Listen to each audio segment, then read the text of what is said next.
Commission SSC की new recruitment notification जो कि friends combined higher secondary 10+2 level exam 2021 के लिए जारी की गई है। इसका ऑनलाइन फॉर्म आप कैसे फिल कर सकते हैं, स्टेप बाय स्टेप प्रोसेस के बारे में।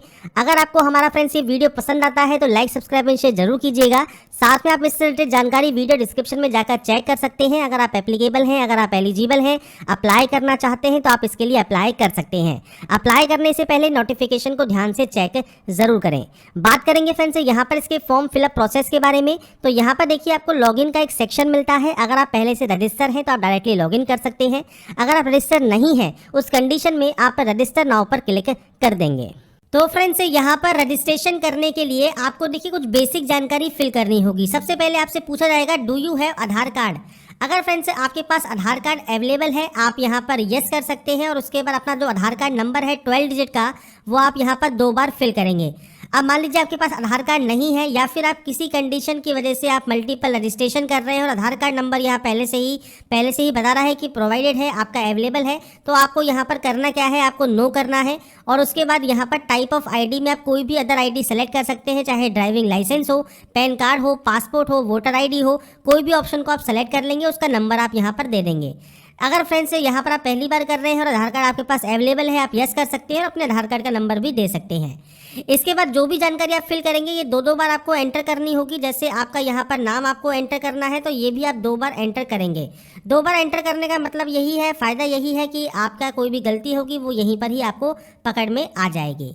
इसके बाद है आपने कभी अपना नाम चेंज किया है तो यस करके अपना बदला हुआ नाम दे सकते हैं, नहीं तो नो करेंगे। इसके बाद यहाँ पर है आपका फादर नेम जो कि आप यहाँ पर एंटर करने वाले हैं, इस भी आपको 2 बार एंटर करना है। उसके बाद आपका जो मदर नेम है वो आपको यहाँ पर एंटर करना है और ये भी 2 बार आप एंटर करेंगे। इसके बाद है आपका DOB section, date of birth section, जो कि मैट्रिकुलेशन सर्टिफिकेट के अकॉर्डिंग आएगा। तो यहाँ पर फ्रेंड्स इस कैलेंडर पे आपको क्लिक करना है और यहाँ से आपकी जो भी डेट ऑफ बर्थ है वो आप यहाँ से सेलेक्ट कर सकते हैं। और ये भी फ्रेंड्स आपको देख रहे होंगे 2 बार ही आपको सेलेक्ट करने को मिलता है, तो आपको आपके अकॉर्डिंग जो भी आपका डेट ऑफ बर्थ है वो आप सेलेक्ट कर सकते हैं। अब इसके बाद है आपको आपकी क्वालिफिकेशन डिटेल। अब क्वालिफिकेशन में भी सिर्फ 10 की डिटेल, ये ध्यान रखिएगा। आप चाहे फॉर्म CGL का भरें, MTS का भरें या फिर आपको JEE का भरें, कुछ भी फॉर्म भरें, स्टेनो का भरें, आपको रजिस्ट्रेशन में 10 की डिटेल ही फिल करनी होती है। इसमें फ्रेंड्स सबसे पहले आपको यहाँ पर आपका एजुकेशन बोर्ड सेलेक्ट करना है। तो बोर्ड्स की देखिए सारी लिस्ट आपको यहाँ मिल जाती है। आपके अकॉर्डिंग जो भी आपका बोर्ड है वो आप यहाँ पर सेलेक्ट कर लेंगे और ये सेम आपको 2 बार ही यहाँ पर सेलेक्ट करना होगा। इसके बाद आपको 10th का रोल नंबर आपको यहाँ पर देना है और ये भी आपको सेम यहाँ पर एंटर करना होगा। तो ये आप अपने अकॉर्डिंग जो भी रोल नंबर है वो आप एंटर कर सकते हैं। इसके बाद ईयर ऑफ पासिंग आपको देना है, आपने इसको कब पास किया है, ये सब 2 बार आप एंट्री करेंगे। आपका जेंडर आपको सेलेक्ट करना है। इसके बाद सेलेक्ट करना है लेवल ऑफ एजुकेशन क्वालिफिकेशन। अब देखिए आपका जो भी क्वालिफिकेशन है हाईएस्ट वो आप यहाँ सेलेक्ट करेंगे। अब अगर मान लीजिए आप ग्रेजुएशन के में आप यहाँ पर अपेयरिंग है तो आप यहाँ पर ग्रेजुएशन ही सेलेक्ट कर लें। और अगर आप मान लीजिए 10+2 पास आउट है तो आप वैसे ही CGL के लिए एप्लीकेबल नहीं होंगे। पर अगर फ्रेंड्स आप 10+2 के लिए अप्लाई कर रहे हैं तो आप 10+2 सेलेक्ट कर सकते हैं और उसके बाद 10+2 की वैकेंसी या 10 की वैकेंसी होंगी उसमें आप एप्लीकेबल होंगे। अगर आप ग्रेजुएट कैंडिडेट हैं और ग्रेजुएशन अगर यहाँ सेलेक्ट करते हैं तो उसके बाद आप CGL हो गया, CHSL हो गया, MTS हो गया, JEE हो गया या फिर जो भी आपकी वैकेंसीज होंगी उन सभी के लिए आप एप्लीकेबल होंगे। तो अकॉर्डिंग आप यहाँ पर अपने ऑप्शन को सेलेक्ट कर सकते हैं। इसके बाद फ्रेंड्स यहाँ पर है मोबाइल नंबर का ऑप्शन। तो 10 डिजिट का मोबाइल नंबर और मेल आईडी आप यहाँ डालेंगे और ध्यान रखिएगा mobile number mail ID active and valid होनी चाहिए। जब तक कि प्रोसेस कंप्लीट होगी तब तक तो वैलिड रहना ही चाहिए, क्योंकि अगर आप पासवर्ड या रजिस्ट्रेशन नंबर भूल गए तो एक OTP आती है, वो OTP वेरीफाई करने के बाद ही आप लॉगिन कर पाएंगे। इसलिए ये डिटेल्स आप बिल्कुल सही फिल करेंगे। स्टेट या UT आप यहाँ से सेलेक्ट करेंगे, आप जहाँ के भी निवासी हैं, और उसके बाद यहाँ से इसको सेव कर देंगे। सेव करने के बाद आपका जो फर्स्ट प्रोसेस है रजिस्ट्रेशन का वो कंप्लीट हो जाएगा।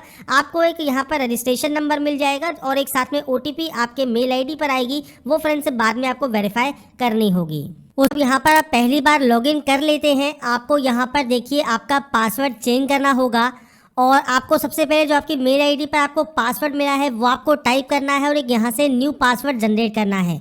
अब जो न्यू पासवर्ड होगा इसमें देखिए कैपिटल लेटर, एक नंबर, एक स्पेशल कैरेक्टर आपका होना ज़रूरी है। ये ध्यान रखिएगा, स्पेशल कैरेक्टर, नंबर और कैपिटल लेटर अगर आप उस पासवर्ड में नहीं रखेंगे तो वो पासवर्ड यहाँ पर जनरेट नहीं होगा। तो फ्रेंड्स यहाँ पर सैंपल के तौर पर मैं आपको पासवर्ड लिख रहा हूँ कि देखिए हमने यहाँ पर कैपिटल लेटर यूज़ कर लिया। ज़रूरी नहीं स्टार्टिंग में आप यूज़ करें, जहाँ भी यूज़ करना चाहें वो आप कर सकते हैं।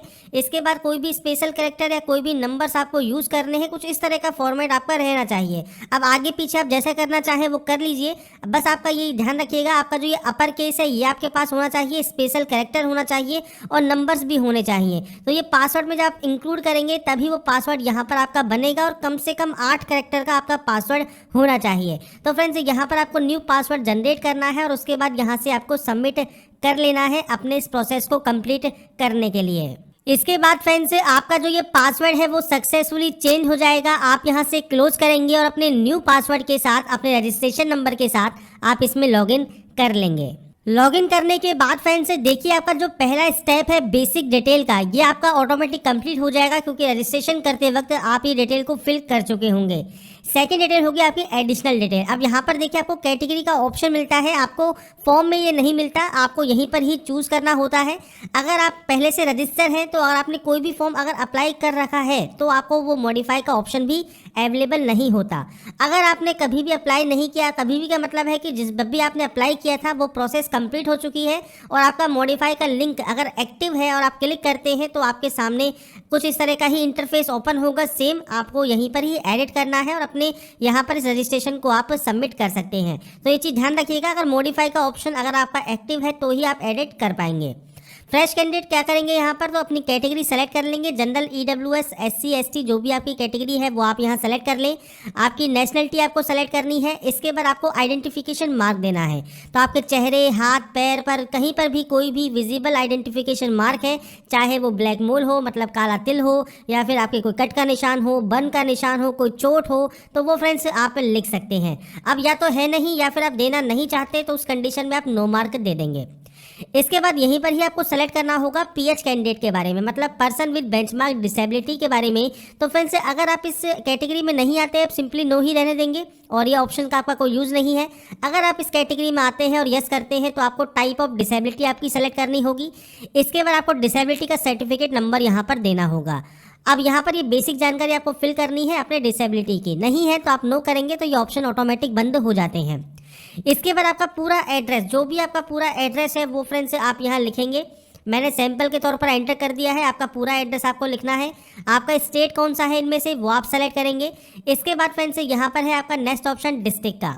इसके बाद फ्रेंड्स आपका जो डिस्ट्रिक्ट है वो आप यहाँ सेलेक्ट करेंगे। इसके बाद आपका पिन कोड आप यहाँ फिल करेंगे। अगर आपका friends permanent and present address same है आप यस पर क्लिक कर सकते हैं, अलग अलग है आप नो पर एंट्री करके मैनुअल एंट्री कर सकते हैं। तो ये फ्रेंड्स आपके ऊपर डिपेंड करता है और अगर आपका एड्रेस सेम है आप सेम इस पर क्लिक कर देंगे। इसके बाद फ्रेंड्स आपको जो ये डाटा है आपकी सेव कर देनी है और सेव करने के बाद आपको फ्रेंड्स यहाँ पर एक मैसेज मिल जाएगा तो आप इसे क्लोज कर सकते हैं। और इसके बाद तीसरा ऑप्शन जो डिक्लेरेशन का है, पहले इसमें होता क्या था आपको फोटोग्राफ एंड सिग्नेचर भी अपलोड करने होते हैं, पर अब यहाँ पर ये बंद कर दिया गया है क्योंकि अगर आपने दिल्ली पुलिस या उसके बाद के फॉर्म में देखे होंगे तो बहुत सी कैंडिडेट को दिक्कत आ रही थी कि फोटो एंड साइन वो एडिट नहीं कर पा रहे थे। इसलिए फ्रेंड्स उसके बाद से यहाँ पर अब नई सुविधा चालू कर दी है, अब आप अपने फोटो एंड साइन को अपलोड कर सकते हैं आपके एप्लीकेशन फॉर्म के अप्लाई में। तो यहाँ पर आप इसको एग्री कर देंगे और उसके बाद आप यहाँ से इसको फाइनल सबमिट कर देंगे, आपका रजिस्ट्रेशन प्रोसेस कंप्लीट हो जाएगा।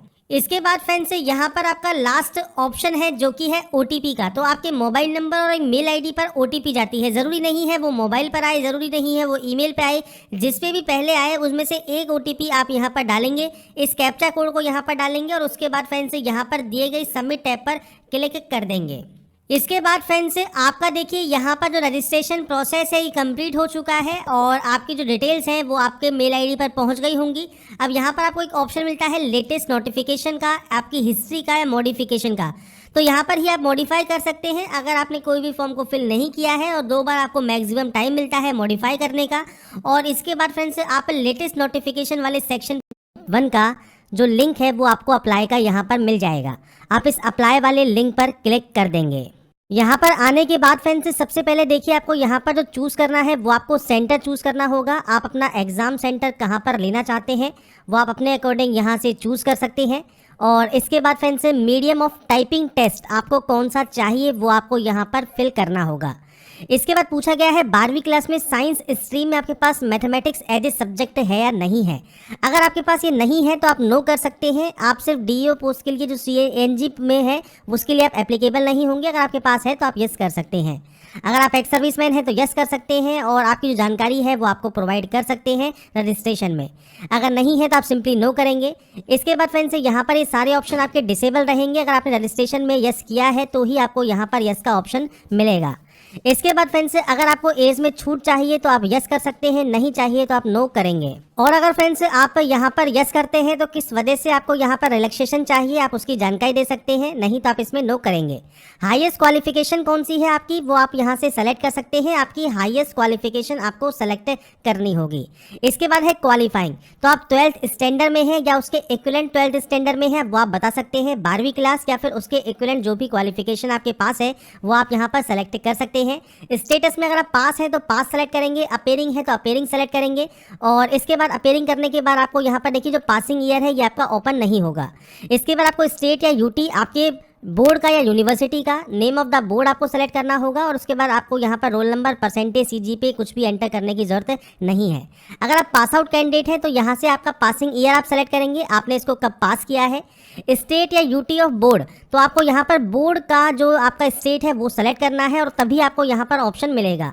अब जैसे मान लीजिए जब CBSE पास आउट है पर आपको यहाँ पर CBSE का ऑप्शन नहीं मिला तो आप जाएंगे दिल्ली पे और यहाँ पर दिल्ली सेलेक्ट करेंगे तो आपको यहाँ पर देखिए CBSE का ऑप्शन मिल जाएगा। तो ये आपको आपके बोर्ड का यहाँ पर आपको देखिए जो स्टेट है यूटी है वो आपको देना होगा। इसके बाद आपका जो रोल नंबर है वो आपको देना है, आपकी परसेंटेज क्या है वो आप यहाँ पर प्रोवाइड कर सकते हैं।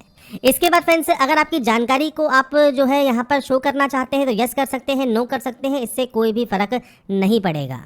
इसके बाद फ्रेंड्स यहाँ पर आपसे पूछा गया है upload a photograph taken on और आफ्टर 1 नवंबर 2021। 1 नवंबर 2021 के बाद की फोटो आपको यहाँ पर अपलोड करनी है। तो ये ध्यान रखिएगा फोटोग्राफ पर डेट मेंशन होनी चाहिए। अगर डेट मेंशन नहीं हुई तो आपका फॉर्म हो सकता है रिजेक्ट कर दिया जाए। इसलिए फोटोग्राफ या तो 1 नवंबर 2021 हो या उसके बाद की होनी जरूरी है।